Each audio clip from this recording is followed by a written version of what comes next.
ओम श्री साई नाथाय नमः। मैं राजेश कुमार आप सभी साईं दरबारियों और साईं भक्तों को प्यार भरा साई राम करता हूँ। मैं श्री साईं सचित्र में से उदित घटनाओं और लीलाओं को आप सभी साईं भक्तों के समक्ष प्रस्तुत करना चाहता हूँ। जैसा कि आप सभी को ज्ञात है कि श्री साईं बाबा के जीवन पर प्रकाश डालने वाला एक साईं सचित्र महाग्रंथ हम सभी के बीच मौजूद है और इसके अलावा टीवी सीरियल्स और बहुत सारे ऑनलाइन प्लेटफॉर्म में हमें इसकी जानकारी मिल जाती है। तो फिर मुझे इस तरह का दुस्साहस क्यों करना चाहिए? तो मैंने इस बहुत विचार किया। श्री साईं बाबा की आज्ञा समझकर या कहे कि श्री साईं बाबा की मैंने जो लीलाएं और कथाएं पढ़ी है उस पे मैंने कुछ मनन किया तो मुझे अध्याय 2 साईं सचित्र का एक कथा याद आती है। इसमें श्री हेमांत पंत जी ने लिखा है कि श्री साईं बाबा की जीवनी सागर के समान अथाह है, जिसमें गहरे गोते लगाए जाए तो हमें अमृत ज्ञान रूपी आनंद के अनुभव होते रहेगा।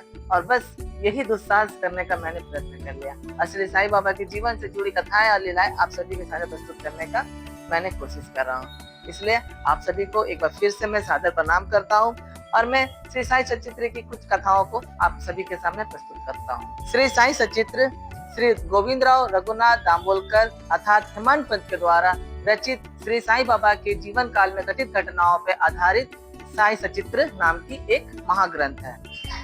पुरातन पद्धति के अनुसार श्री हेमांत पंत जी ने वंदना द्वारा श्री साईं सचित्र का आरंभ किया है, तो उसी क्रम में मैं भी श्री साईं सचित्र में का वर्णन आप सभी के समक्ष वंदना द्वारा करना चाहता हूँ। सर्वप्रथम मैं श्री गणेश को साष्टांग नमन करता हूँ, फिर मैं माता सरस्वती को साष्टांग नमन करता हूँ, फिर मैं ब्रह्मा विष्णु महेश को नमन करता हूँ जो उत्पत्ति स्थिति और संहार करता है, फिर मैं उन ऋषि मुनियों को नमन करता हूँ जिनके वैदिक काल में मेरा जन्म हुआ और मैं उनकी लीलाओं और गाथाओं को सुना हूँ और अपने जीवन में मनन करने की कोशिश करता हूँ और मैं करता हूँ। और फिर मैं अभी के आधुनिक संतों को नमन करता हूँ और उन सभी आदरणीय पूजनीय महाकथा वाचकों को भी नमन करता हूँ जिनके वैदिक काल में मेरा जन्म हुआ है और मैं उनकी भी कथाओं को सुनता हूँ, अपने जीवन पे उसे आचरण पे लाता हूँ और हो सके तो मैं उनकी भी कुछ कथाओं को आपके सामने प्रस्तुत करूंगा।